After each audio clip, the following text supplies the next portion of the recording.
And now, Sportsline Friday Night. Welcome to Sportsline Friday Night. I'm Eric Moon. It is quarterfinal weekend of the high school football playoffs, so lots of local teams were still in the running for a state title coming into tonight. Cole Sams leads us off with Mountain View versus Highland. After a bye last week, the Highland Rams were ready to get back at it, trying to make it to the state championship game for a second year in a row. But before that, they would have to get past a tough opponent in the Mountain View Mavericks. We picked this one up in the second half, and boy was this a barn burner. Mason Fomer gets the carry up the gut and muscles it in to tie the game.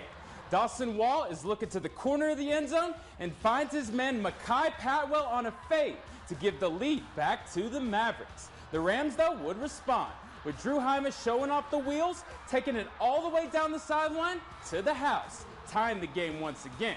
What a game it was in Holt Arena. Hymas trying to will Highland the victory, but his pass is going to be intercepted by Kai Ackley, giving Mountain View new life.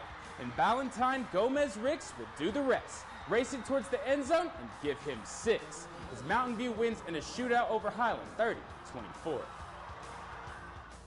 Coming into this weekend, Rigby and Eagle was one of the most anticipated matchups across the state. Two really good teams that fell just short of a conference title in the regular season. They now meet for a berth in the semis. The Staying Game, as they call them out at Eagle, enjoyed a bye in the first round. Now they face off with the 2-seed Rigby. First half, all Trojans. Luke Flowers working in the red zone, zips it to Brady Packer. He holds on after a tough hit. Rigby up 20-0 heading into the second half. Jumping to the third quarter now. Flowers is going for the home run ball again, and Packer comes down with it again, breaking a pair of tackles on his way in for another 6 points.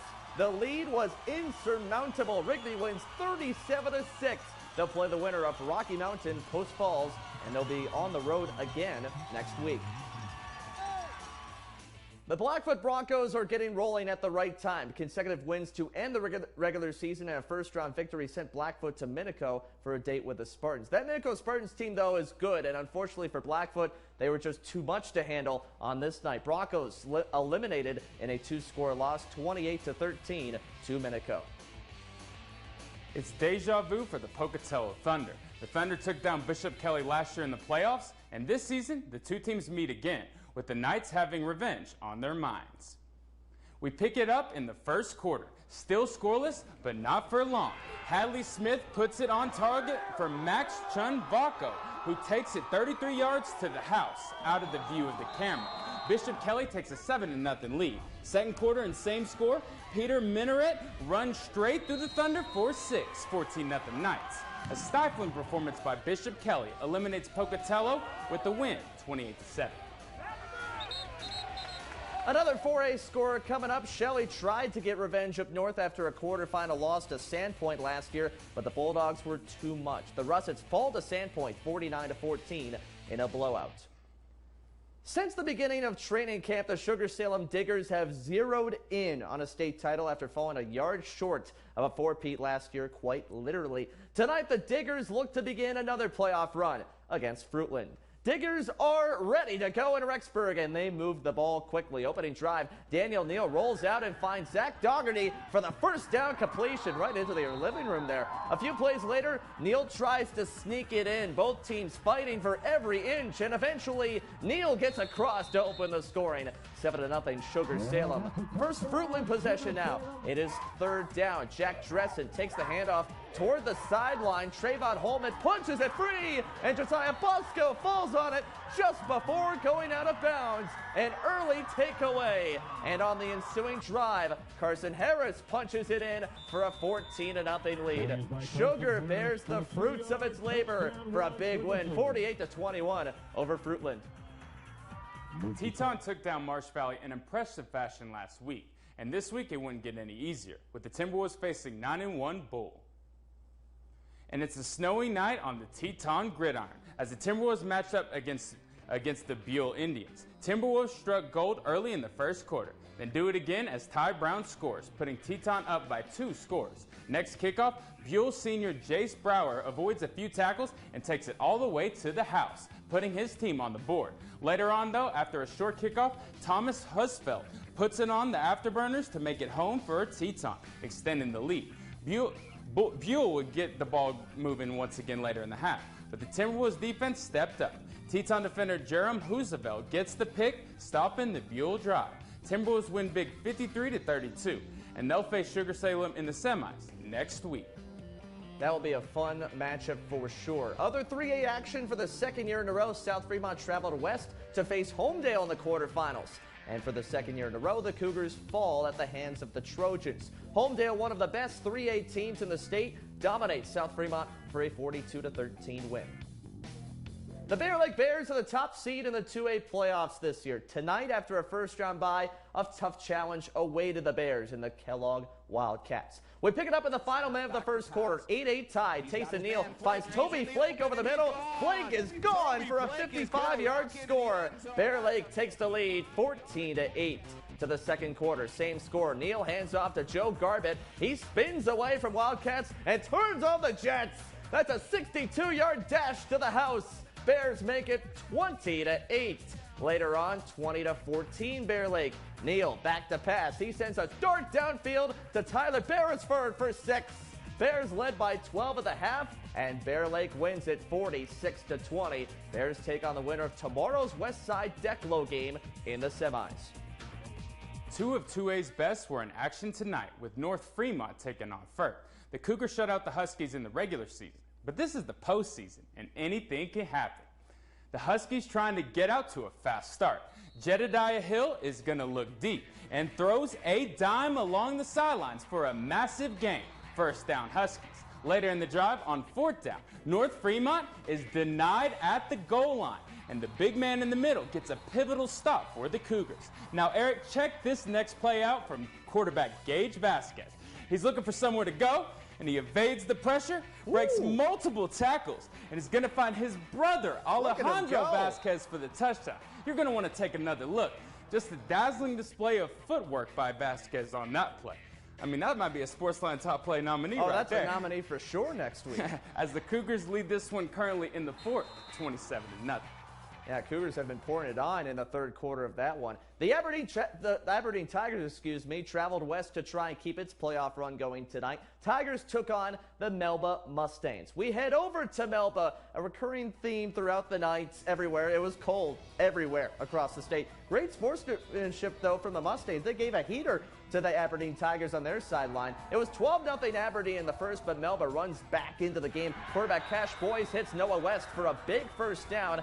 And then when we flip sides for the second quarter, Melba punches it in. Carlos Kalunga takes the handoff and muscles his way in, chops his feet, breaks in for the first Melba score of the night. It's 12-8 after a successful two-point conversion. Later, the Mustangs need a stop, and they get it.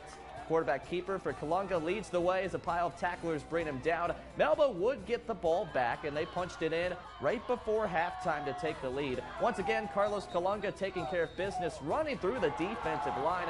Melba, again, with that 14-12 lead, but how about those Aberdeen Tigers? They come back in a wild one. They have the last laugh in a game that went down to the wire. Aberdeen wins it 34-30, and they will face the winner of North Fremont and Firth. Coming up after the break, there's more quarterfinal action tomorrow. We'll look ahead to those games, show you our top plays of the week.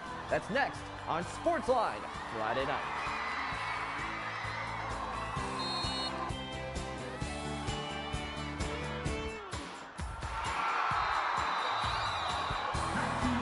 Don't miss the Winter Start Ski and Snowboard Sale at Idaho Mountain Trading. New snowboards start at just $299 and snowboard boots from $109.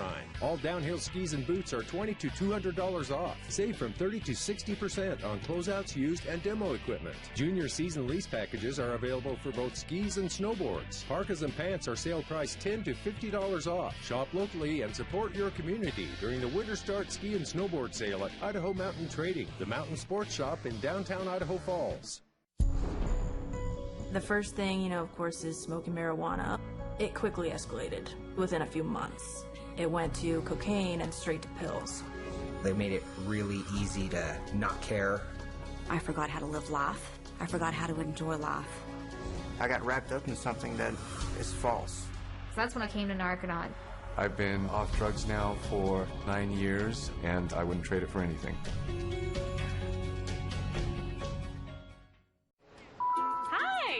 The big see. Hey, look at this beautiful couple. I knew as soon as I said that. I was like, don't say it. Don't assume. Did you know more than 2 people die from skin cancer every hour? Oh, man. It's a bummer, but the good news is skin cancer is a cancer you can see, so you can go get checked. You can check each other regularly, make it romantic. Turns out I'm a matchmaking mirror. You're welcome. Love might be in the air. Welcome back. It's time to look ahead to tomorrow's playoff games. All 4 of these games you're about to see will be back-to-back-to-back-to-back. It's a quadruple header at Holtz Arena. Westside and Declo get it started at 11 a.m. That'll be a good one, Cole. Westside trying to get that rematch with Bear Lake, the top seed, after they lost to the Bears earlier in the regular season. I know, it's crazy. And this Westside, like, with the amount of like history and prestige they've had in the last couple years, just to see Bear Lake come out in the upset. But you know, they're back in the quarterfinals, and I'm expecting a big Westside big tomorrow. Yeah, but you never know. Declo, like the Hornets, they might show some magic. Yeah, who knows? It was weird to see Westside having to play in the first round this year. Dietrich and Rockland, the next game on the docket at 1:30. Dietrich, a very tough challenge for Rockland. Chance for the Bulldogs to pull off the upset, though. I would like to think so. I love their coach. He has the most interesting play calls I've ever heard in my life. But I don't know. Do you see that season? Dietrich's 9-0. Like, one of the top teams in 1A D2. I mean, sure. Rockland can put up 80 against some teams, but I mean that's 9-0. So I'm gonna go with Dietrich on that one. The later games, back-to-back 4A state champions Skyline Grizz. They're battling the Twin Falls in what will be a really good matchup. You see the records there. Seeds are 2 for Skyline and 7 for Twin Falls. That's gonna be a pretty good game, though. Well, with Kenyon Sadiq being a senior and it's his last time to shine, like before heading off to Eugene to go to the Oregon Ducks, I'm anticipating he's going to come out to play. Like they did it last week against Bonneville. They came out, lost in the regular season, and in the playoffs, they just absolutely killed them. So I'm expecting Skyline to come out like ready to play. Best players show up at the big times, right? And more 8-man football caps a great day on the Holtz Arena turf. Grace with a nightcap taking on Raft River. The Grizzlies having themselves a really good season. They got the first round bye by beating Butte County in the last week of the season. That was a big win for the Grizzlies. Who are you predicting in the Grace game? That's going to be close. I would say Grizzlies. Grizzlies probably by just a little bit, but that Raft River team, man, they're good. It's going to be a fun one to watch. Well, I can't wait for is to see 8-man football in Holt Arena. Like that, it's a different type of speed right there. Oh, that's fun. Hey, let's get to our top plays of the week. We'll start in Rigby at number 3. Trojans already have a 7-0 lead on Owyhee. Cohen Peck makes a fingernail catch. Watch this in the back of the end zone. Holding on to the pigskin in the back of the end zone for the score. For number 2, we head to Driggs. Teton's Jack Nelson is going to scramble every which way to evade Eagles and finds his teammate for a touchdown. One of many great plays and a big win for the Timberwolves. Looked a little bit like Gage Vasquez there from tonight as well. Javante King makes another appearance in our top plays at number 1. He scored 3 touchdowns against Hillcrest, including this one. A great adjustment for the wonderful catch. We really could have picked any of his 3 scores. He's been fantastic all season, had a really good game against Hillcrest. It shows you part of the reason why he's going to be going to Montana State next year. Committed to the Bobcats on Sunday night earlier this week, so congrats to Javante, and well earned, as you can see on some of that footage. It's crazy, like to see like amount of his highlights this year, and him along with Sadiq. Like every time they go deep, it seems like magic happens, and it's